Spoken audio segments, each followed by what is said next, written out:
दैनिक वसुलीचा काळा बाजार उघड. नगरसेवक पिंटू बांगर यांचा खळबळजनक आरोप.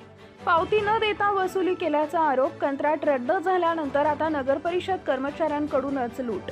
भांडाफोड केल्यानंच कर्मचाऱ्यांची आगपाखड. पिंटू बांगर.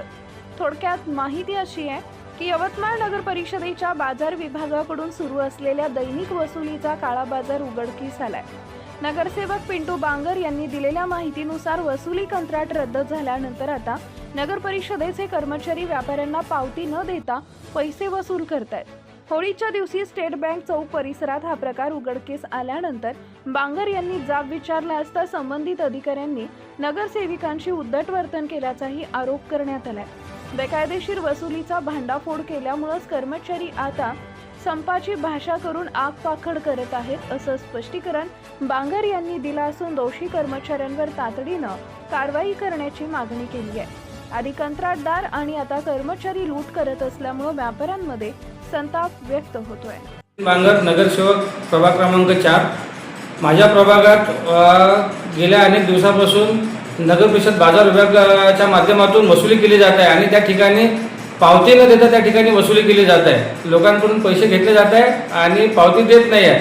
अशा काही तक्रारी मला प्राप्त झाल्या आणि त्या तक्रारीच्या अनुषंगाने मी त्या दिवशी शहानिशा केली आणि त्या विभागाचे बाजार प्रमुख श्री जाधव यांना मी त्या ठिकाणी बोलवले आणि आम्ही त्या परिसरात फिरलो असता परिसरातील व्यापाऱ्यांना विचारले तर त्यांनी या गोष्टीला दुजोरा दिला की आमच्याकडनं पैसे घेतले जातात पण पावती दिली जात नाही.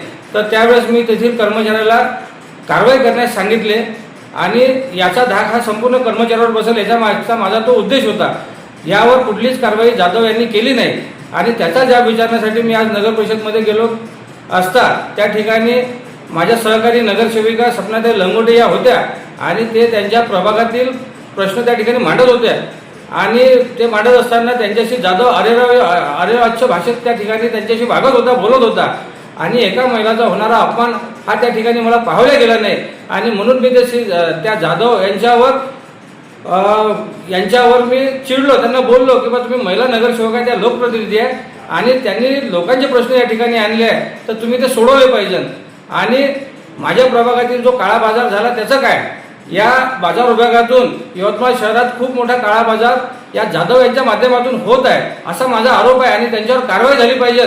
या मागणीसाठी मी आता पाठपुरावा करणार आहे. तसेच हाच प्रकार त्यांना लपवण्यासाठी त्यांनी नगर परिषदेच्या कर्मचाऱ्यांना चुकीची माहिती देऊन या ठिकाणी आंदोलन सुरू केलं. Subscribe now and press the bell icon. Never miss an update.